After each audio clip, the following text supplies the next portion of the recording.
Sacramento Kings basketball returns in just a couple of days, so it is time for our annual mild, hot, and spicy Kings prediction podcast. Frankie Cartoscelli and Chris Watkins from SacTown Sports 1140 are back with me, and this year we revisit our predictions and takes from last year. Let's get it started.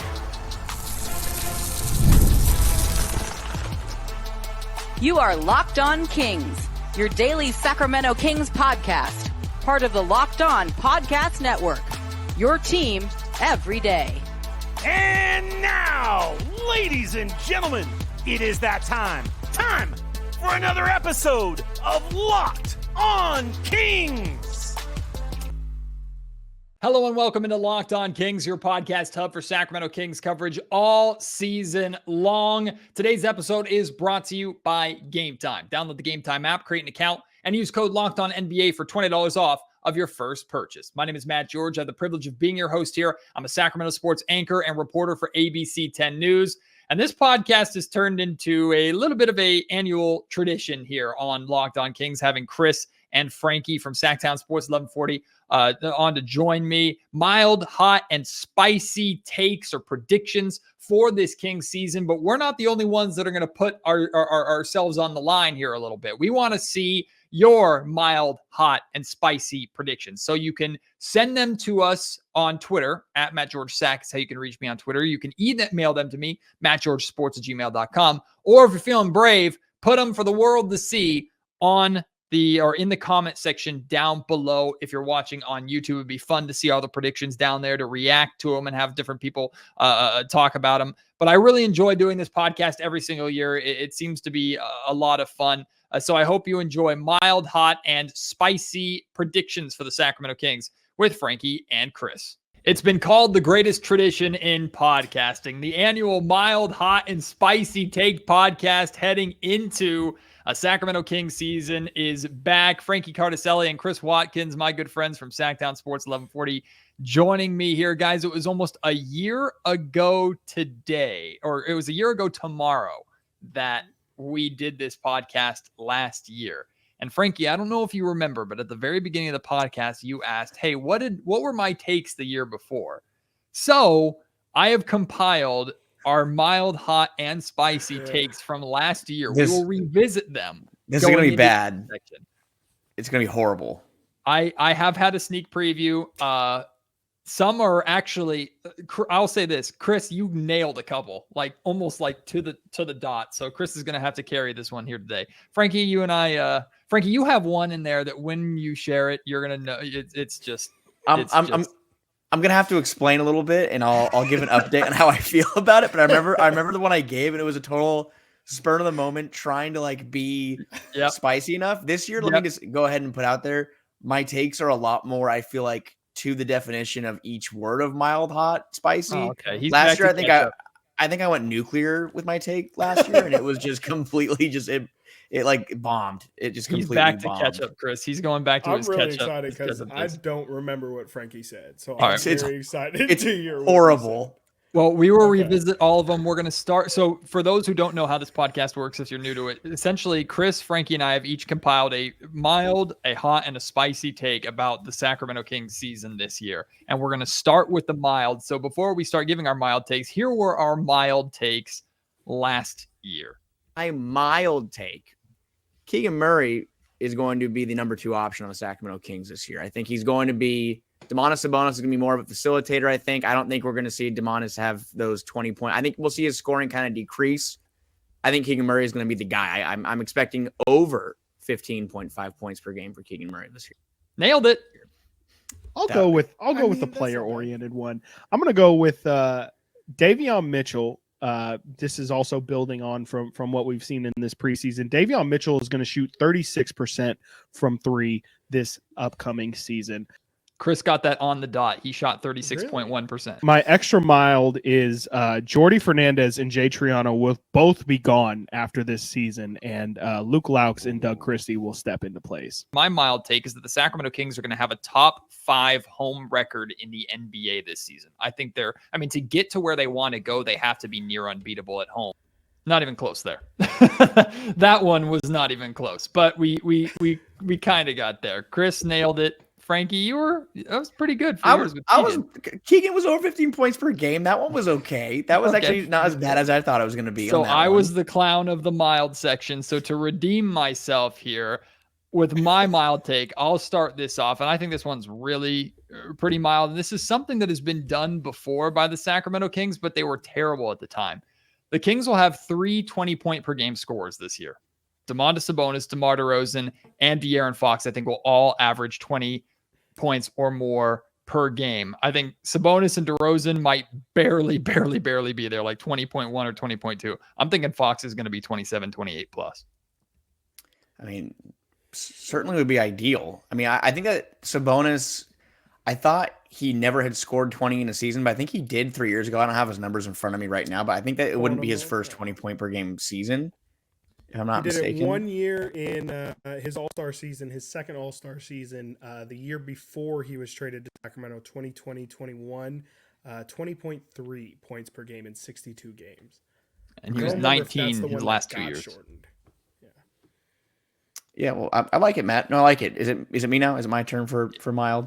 I would also like to say that's pretty spicy. That's still pretty spicy. Like, really? It might on its face not feel like it's spicy, but 20 points per game for 3 players is, I mean, that doesn't really happen. What, it happened with the Rudy, Isaiah, Rudy and IT. Isaiah. And that team was great. That team was awesome. I don't know. Yeah, I think that's interesting though with how many. But that team didn't have more offensive weapons. This team has a Malik Monk. It has a Keegan Murray. It has a Kevin Hurt. It's got a lot of other people who need to eat. So I'm not saying I dislike the take. I just think it might be a little more spicy than you think. That was a team that George Karl literally went, I don't know how we're not winning games. We have 3 20-point per game scores and we're not winning. That literally broke George Karl. Well, he called Derek Williams a Coke machine. You're playing with Coke machines out there. And then Seth Curry is not an NBA player or something like that too. Yeah.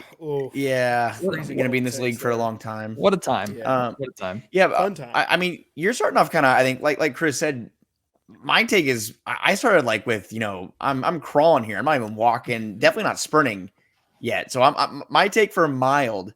We all know that last year was completely it was painful watching the Sacramento Kings shoot free throws. They finished the season dead last in the NBA. I think they're 74% per game. That's 30th in the league. My prediction is, you're adding DeMar DeRozan in the fold here. He's a career 85% free throw shooter. If you would have added his free throws alone to the Kings totals, I know that HB is still in there and he shot about 80% last year from the free throw line, but if you would have added DeRozan's free throw shooting into the Kings numbers last year, they jumped to 77%. That would have been tied for 19th in the league. Average. I like that. Sounds average. And that's my mild take. The Kings this year will be average. How average will they be? They will finish within the top 20, which means they'll be in the teens in my prediction in free throw shooting. Is that a completely spicy take? No. But when you see what my take is later, my hot or my spicy take later, where I'm going to be burying my head into my hands, I'm starting safe. And I think the Kings are going to be much better than worst. They will be a lot better. If you go from 30th to 18th, that's a lot better in my opinion for free throw shooting. Based on how crappy they shot from the free throw line last year, though, 3 20-point scores might be more believable with how bad they shot last year. It makes no sense, too. Makes no sense. It's one of the sadder things about last year was just watching them miss free throws. Even Malik, who was like pretty much 90% from the free throw line the season before, I think he shot 83% or something like that from the line last year. Yeah, please. That's the one thing with DeMar. I mean, he definitely can bring Frankie, like you pointed out. I mean, even just his numbers alone, it feels like can elevate this team to some level. I'm going for my mild take. I really like it. I've been on it for a while. I feel like it's pretty implied at this point, but the Kings will be the best team in California. They will be better than the Lakers. They will be better than the Warriors. They will be better than the Intuit Dome Clippers. I just think it's sitting right in front of us. No one wants to come out and I feel like people are starting to wear it a little bit more, but to me, it's really not much of a question. I think the Warriors are going to be fighting more so in the play-in spot, and you'll see with these takes. Like, I think this team is going to be really good this year, and I think a lot of those other California teams are going to be at the play-in, or in the case of the Clippers, I mean, they could be one of the worst teams in the West. The Lakers are the biggest threat, right? I guess, if they stay healthy.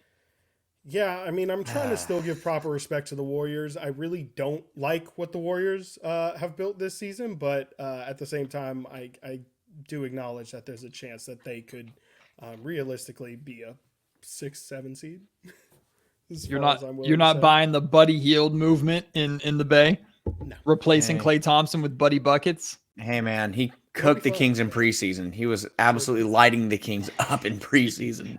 He to be fair, he was. Not that preseason matters. We don't need to get in that whole conversation. I'm sure you've talked about that plenty over the last week, Matt, about how whether preseason matters. And tired of it. And I was one of the negative ones too. I was even mad at myself. Like, stop caring so damn much, you loser. Let's just get to regular basketball games. Today's episode of the Locked On Kings podcast is brought to you by FanDuel. NBA fans, you can start the season with a big return on FanDuel, America's #1 sportsbook. When you're watching a game, whether it's a Kings game or any game, NBA, NFL, college, baseball, whatever it is, if you get a hunch in the middle of that game, you have a feeling you know how the game's going to go. You think this team's going to win, or this team's going to score this many points, or this guy's about to go crazy, whatever.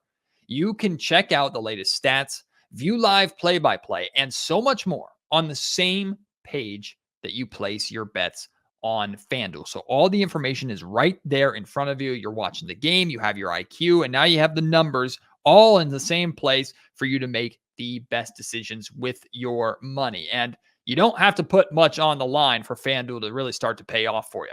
$5. That's it. $5. Place a $5 bet on anything. Could be the Kings to beat the Timberwolves on opening night. Could be the Kings to win the championship. Could be anything, right? Put $5 down. Whether you win or lose that bet, it does not matter, because you get $200 in bonus bets guaranteed when you place that first $5 bet. It's all on FanDuel.com. We got to revisit our hot takes. Those were just our mild takes. Those Is this are just the our one? mild takes. Oh No, Frankie, it's the Those spicy. guys are idiots. It's the my spicy? God. It's the Okay. spicy. But here are our hot takes Okay. from last year. My hot take, and this shouldn't surprise too many people because it involves Keegan Murray. I think, building off of what Frankie said for his mild take with Keegan becoming that second leading scorer, I think Keegan Murray will win Most Improved Player this year. I think he's going to make such a sizable jump with the Sacramento Kings also being an established team that the NBA is going to have that kind of conundrum of, well, this team has to win some awards, but they're not going to win Coach of the Year again. They're not going to win General Manager of the Year again. Okay, Keegan Murray exploded. All right, Most Improved Player. Let's give Keegan Murray that award. But I do have my hot take, and it is that Colby Jones enters the starting shooting guard conversation by December. Kings will definitively make a big trade by the trade deadline. Damn it. Okay, so I can thought explain. that Colby Jones was your spicy. That was your hot. I can explain. That was your hot. I can explain. I got okay. When we recorded that podcast, it was at the peak of we're at practice every day and we're walking in and we're seeing the guys in those reversible jerseys, and Kevin Huerter every day is in the bench unit, like he's in the white jersey, and we're seeing different people rotated in and out. And while Colby Jones wasn't in the starting unit yet, he was getting a lot of playing time in preseason. He looked great in summer league. We thought that, he was going to be a player for them. Now, did I get a little too excited and jump the gun? 100%. Mostly because I was so impressed by what I saw from him in college and what I saw from him in summer league. He was that Josh Hart type player that I think the Kings have always needed. And I mean, Chris and I, we Chris, I've talked about Josh Hart for a long time. I've wanted Josh Hart to be a King for a long time. So when I see Colby Jones, who was one of the best rebounding guards, I think, in the conference, and now we'll have a conversation on Devin Carter down the line, who I think was like second or third in his conference in rebounding last year. So another Josh Hart type. But I got excited, and I thought maybe that'd be the kind of guy, a defense first rebounding guard.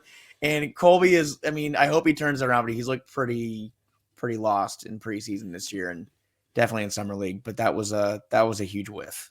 Frankie was the conductor of the Colby Jones hype train at this point in time.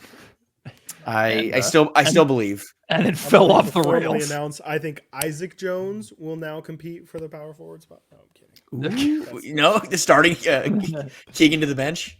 Yeah. No, All right. Sabonis, actually. All right, Chris, hit us with your hot. You ready for it? All right.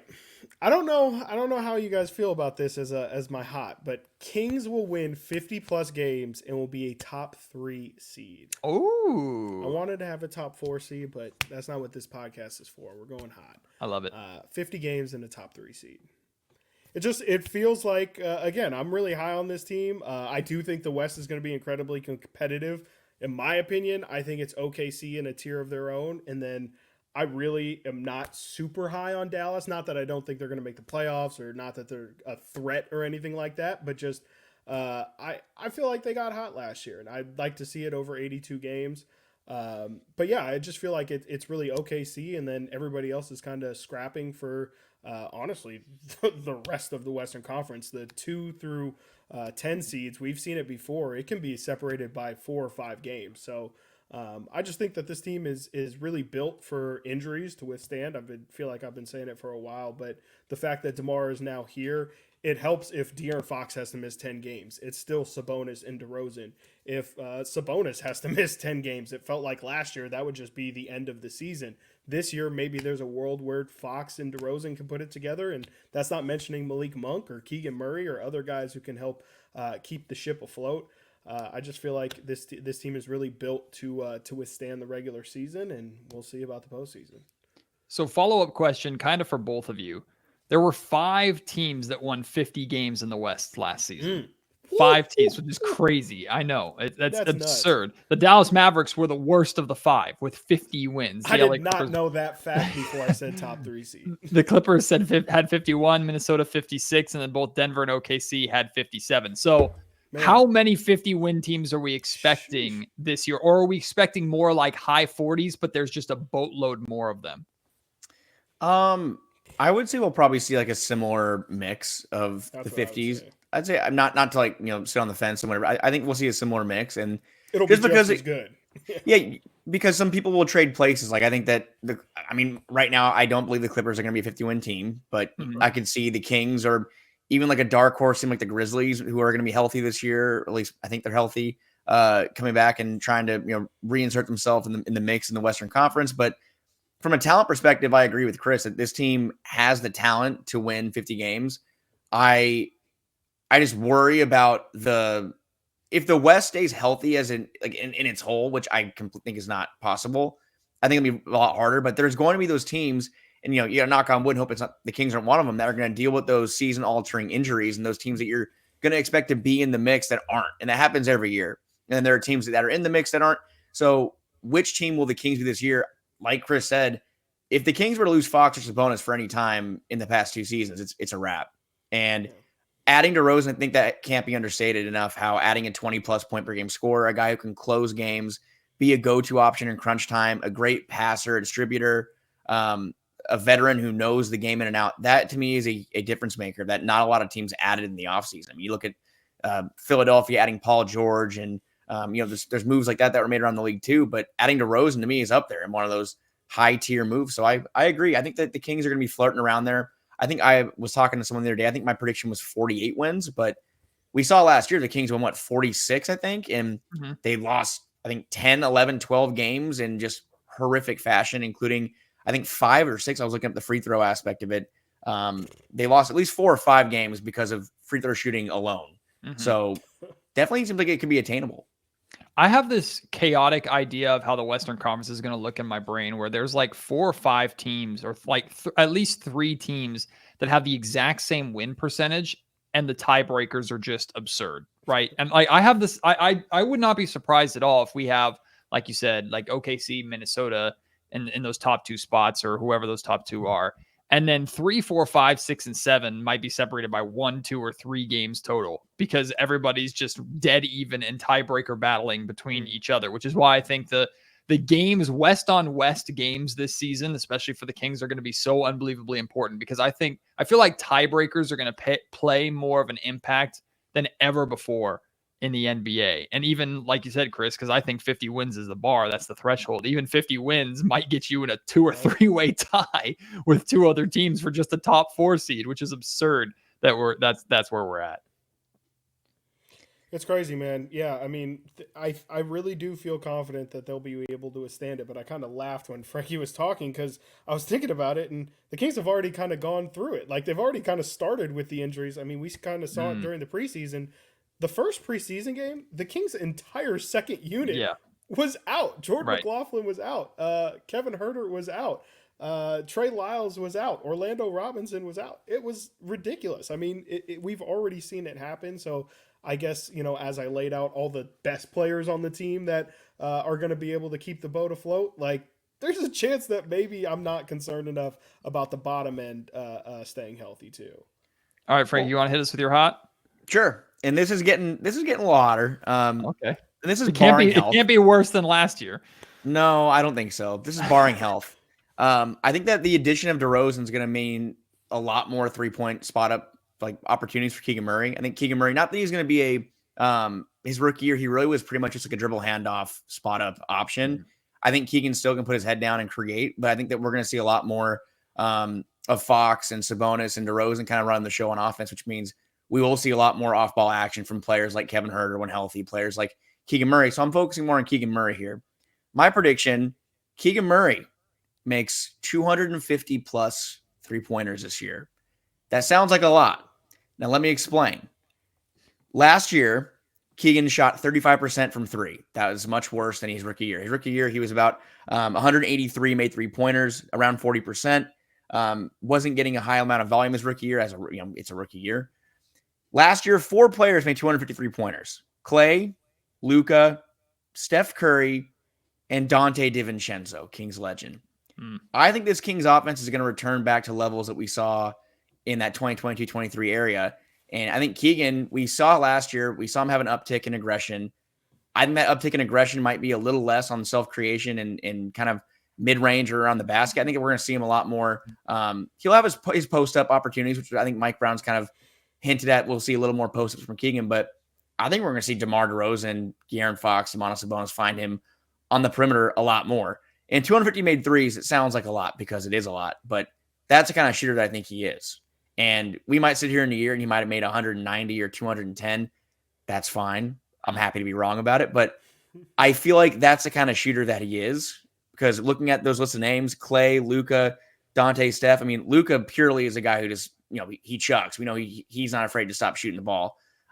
Dante, a product of that New York Knicks offense, which had a lot of ball movement. I expect Keegan Murray to be in that neighborhood as well.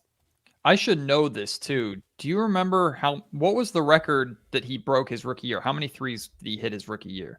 183. Okay, so he didn't even pass 200 his rookie year.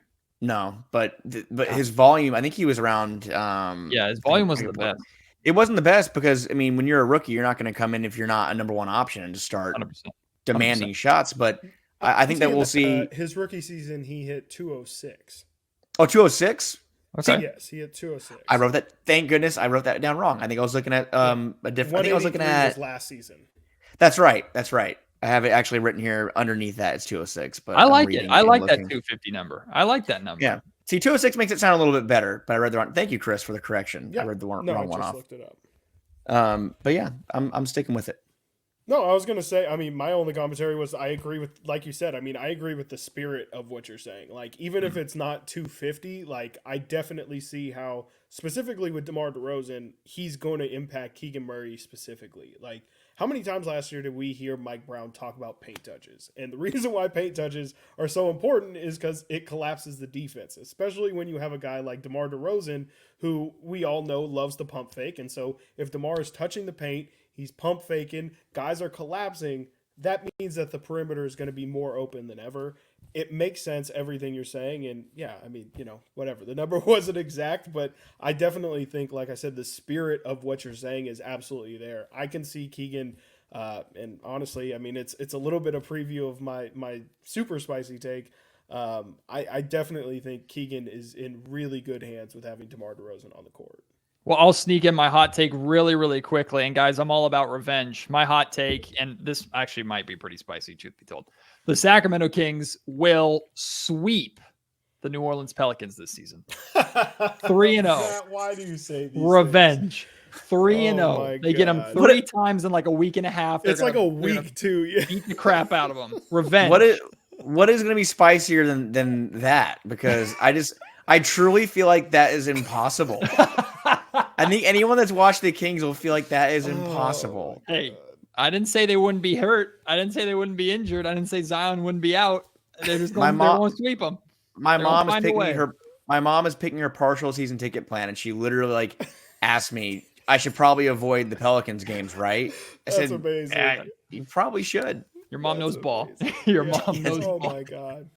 This episode of the Locked On Kings podcast is brought to you by BetterHelp. Halloween lets us have fun with what scares us, right? But what about those fears that don't involve zombies and ghosts? Therapy is a great tool for facing your fears and finding ways to overcome them, because sometimes the scariest thing is not facing our fears in the first place and holding ourselves back. Look, I'm really glad that I get the opportunity to not just talk about therapy, because it's something that's very important to me. It talks about finding ways to overcome those fears, because that's what's so important about therapy too, right? It's not just going and talking to someone when you have these present life issues that you just need to work through, or things in your past that you need to get over, whether it's a big deal or a small deal, no matter what. What therapy also does is helps build the tools, the resources, the experience to be able to handle when life throws more at you, right? There's no such thing as going to therapy, getting rid of all your problems, and then nothing bad ever happens again, right? Life is life. So therapy helps you learn more about yourself, and understand how to handle those curveballs that you are going to face. If you're thinking about starting therapy, give BetterHelp a try. It's entirely online, designed to be convenient and flexible for your schedule. All you do is fill out a brief questionnaire. You'll get matched with a licensed therapist, and you can switch therapists at any time for no additional charge. Overcome your fears with BetterHelp. That's BetterHelp.com/LockedOnNBA. Go there today and get 10% off your first month. BetterHelp, HELP.com/LockedOnNBA. Time for our spicy takes. Truth be told, Frankie, I completely forgot that the Colby Jones take was hot and not spicy. So I don't remember what the spicy takes are. So let's fire this up and relive our spiciness together. I'm afraid. Ghost pepper here. Man, I don't even know if this math is going to math correctly, but the Sacramento Kings this season, we're talking about just a surplus of shooters. Again, Kevin Huerter is almost expendable. We're getting to that point. I'm saying the Kings are going to have 4 players this season that shoot over 40% from 3. Whoa. And those players are going to be Keegan Murray, Sasha Vezenkov, Kevin Huerter, and how about this one, Harrison Barnes? How about that one? I think you're 0 for 4. I think HB might have been at 40. Was he 40? No, I think I'm looking at it here. Sure as the hell only wasn't Kings Sasha. who shot over 40% for 3 were Keon Ellis. Shout out Keon, 41%, 41.7% on 2.9 attempts. The other one, any guesses? The shot 40%. Is this like minimum amount of attempts, or is it like a full season's worth? It's a technicality. Oh, I know this one, Trey Lyles. Nope. No? It's Jordan Ford. He shot 66% on. Come on, that doesn't count. 100% counts. Those are the only 2 Sacramento Kings who shot over 40%. HB shot 38.7. Let's see here. Sasha shot 37.5. Kevin shot 36.1, and as mentioned earlier, Keegan 35.8. Okay, well, good start. Let's continue. But my spicy take is that one or both of Davion Mitchell and Kevin Huerter will not be on the Kings at the end of the season. My spicy take is that De'Aaron Fox is going to make an all-defensive team this year. Yeah, this one's easy. Kings will win the in-season tournament. They're just going to care more. I like that. Yeah. I don't even know if it's spicy. I feel like I thought about that one. I feel like a lot like of people that. thought about it. Other spicy take is the Kings will sweep the Golden State Warriors in the regular season. I love this one. I love this one. And I was thinking the exact same thing. I love this one. Hell yes, Chris Watkins. Hell no, Chris Watkins. I thought you said I got some right. You did. The first one. You nailed the first one. I got one right. Oh, I was expecting this to just be like me saying. Hey, victory laps. My Davion Kevin thing was, it was a couple months off, but that's a little mild. A little in the future. Little mild. I think we all knew that it was heading towards a change at some point, but I was playing it safe. Okay, well, Frank, I don't think you've gone first yet, so why don't you hit us with your spicy take? This is really not that spicy now that you've gone, because Matt, your definition, like your heat range, and again, I go pretty like, I can't eat that much spicy food because it hits me, it gives me heartburn. So maybe I just think about things from a temperature level differently. I have a bottle of, you can't really see it, but I have a bottle of Da Bomb back there from so I've tasted that. So now from Hot Ones. So now I've tasted that. Now spice is just irrelevant. Boys, well, my hot take, it's banner season. Kings are going to hang in their Pacific Division banner this year. And now we talked about a little bit of now the one team we didn't really talk about. We talked about California, the Phoenix Suns. Mm-hmm. To me, are a team that has the talent to not just get to the finals but win the finals. Sure, but there are so many question marks around that group, and they got some good veterans that are on minimum deals. They got Tyus Jones. They had Mason Plumlee. They kept Royce O'Neal. They have good depth, and they have Devin Booker, Kevin Durant, Bradley Beal, that big three. But I just am very skeptical they're going to put together a completely healthy season. And while they might get going at the end of the year, they might, get healthy in time for the playoffs and still make a great run. I think the Kings have proven the past 2 years that they care about the regular season. They really do care about the regular season. We aren't going to see De'Aaron Fox or Domantas Sabonis take any load management or rest days very often. I think that the Kings are in as good a position as any of these teams in the Pacific to win the whole thing. And that's not saying too much. The Kings could get first in the Pacific and still be like a 5 seed for all we know. Mm-hmm. But I just feel like the way that they approach the regular season, it's going to take the Lakers either to be, have LeBron and AD playing 70+ games. It'll take the Clippers to get a miracle run out of their new bench or their new rotation guys. Derrick Jones Jr. to be super impactful. James Harden to be prime James Harden, Kawhi to come back at some point. The Warriors, it would need Steph Curry to literally probably average 40 points per game to win the division. Hopefully that's not a cold take. I'm pretty low on the Warriors. I mean, might be wrong. But the Suns, man, I mean, I just think that the Kings take the regular season seriously, and the Suns are going to need a lot of things to go right. Maybe I'm wrong, but I'm just thinking that the Kings, like we talked about, they have a lot of talent too. So banner year. Another pop quiz for you boys. How many games did Kevin Durant, Bradley Beal, and Devin Booker play together last year? Well, it's funny you brought that up because I know Kevin Durant himself played like 73 games or something like that, which I don't know if that's happening again. Like, so, but playing together, God. 3 of them together. 32. Oh, my God. I wanted to say the 20s. I'll say like 29. The answer is 41. Really? Half the season? Exactly half the season together. Really? They did not play the first 20 games of last season together. You can read into that either way. You can either read into it the way Frankie laid out, or you can say, look, they didn't play the first 20 games together. They only played half the season together, and they finished as, a 6 seed. I think there's a lot of people that are picking them to win the West, like you said, Frank. Like, I think a lot of people think that the Suns can be a stealthy 1 seed. I think that's definitely spicy. That definitely qualifies for me. See, I'll take that over the Colby Jones take. All right, if I'm wrong about that one, I'm happy to be wrong compared to that one. The Pacific Division was damn near the play-in tournament last year. It was. Pacific, it was us and then the Pelicans, like 3 teams in the Pelicans, and then Phoenix and the Clippers were really good last year. So Phoenix and the Clippers avoided it altogether. But yeah, I like it. I put another date on that nice Pacific Division banner that they have there in the Golden One Center. I'm all for it. Very empty banner. Very empty banner. Chris, do you want to do your spicy or do you want to fire the last shot?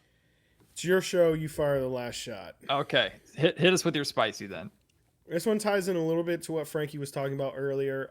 It's a little bit of a generalism, but this season is in Keegan Murray's hands. They go as far as Keegan Murray plays well. If Keegan Murray plays well, I think this team can definitely be a second round contender that makes noise. Who knows if they can win a second round series?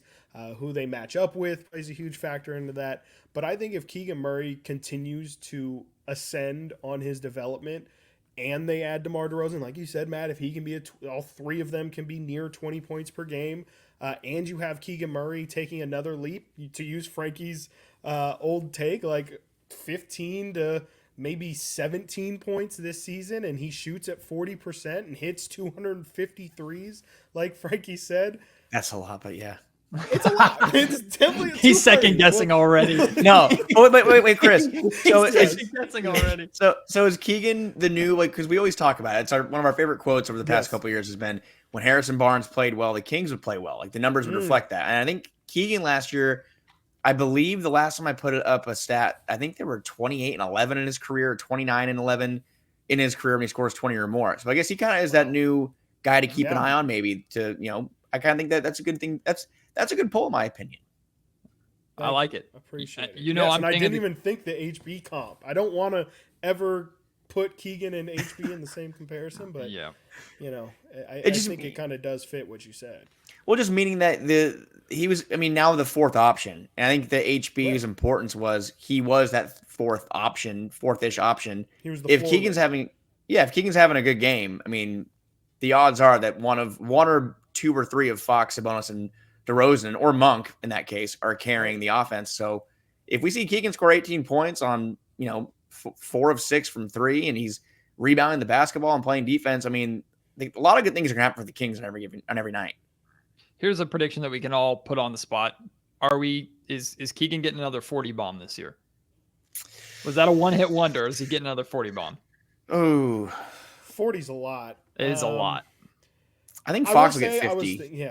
I was thinking about that game earlier today, and more in the sense as I was thinking of this take. Like, that's kind of, I think, what was wrong with last season for me with Keegan is just he had that 47-point game, and he had the play-in game as well, which kind of goes under the radar. He pretty much sealed the Warriors' fate by the end of the first quarter.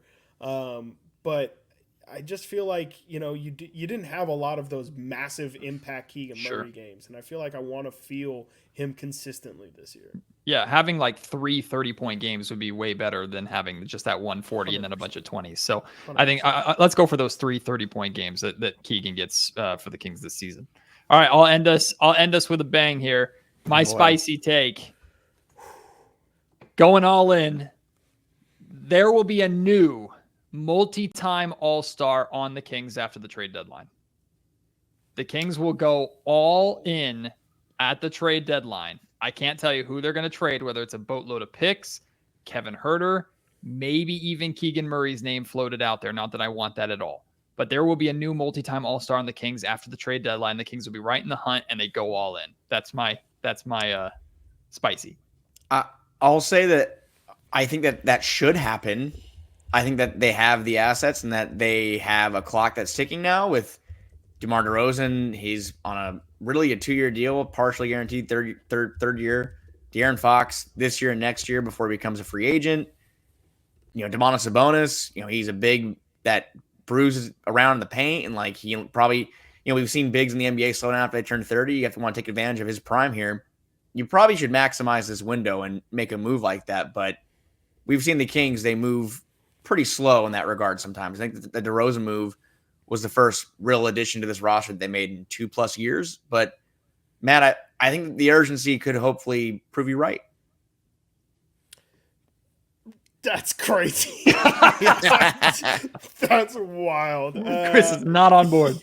I was just trying to think of the multi-time All-Stars, and unless you're talking about Chris Paul or something, I don't know. That's what I was. You never know. There could be a loophole. Yeah. I don't know if I see. No, for sure that belongs in spicy. I'm thinking too about who are the other veteran All-Stars that are on the back 9 of their careers right now that would fit that bill. I can't really think of any. Chris Paul is one that definitely fits. If the Wolves want to move off of Julius Randle or something, I'm not for it, but I'm just trying to think of who would be an example of somebody. Well, Chris, I look forward to us revisiting this next year and calling me an idiot again. I'm sure we'll all feel great. Hopefully next year, though, we're going into a season after the Kings made the playoffs and maybe won a playoff series. Maybe it'll be a little bit better than it is this year. But I think I speak for all of us when we're very excited for Kings basketball to be back Thursday night inside the Golden One Center. Kings and Timberwolves. Chris, Frankie, keep up the great work that you do over there on SacTown Sports 1140. Thanks for coming and doing this podcast with me as always every year. I look forward to doing it again next year. Can't wait. I don't know if I look forward to it, but thanks, Matt.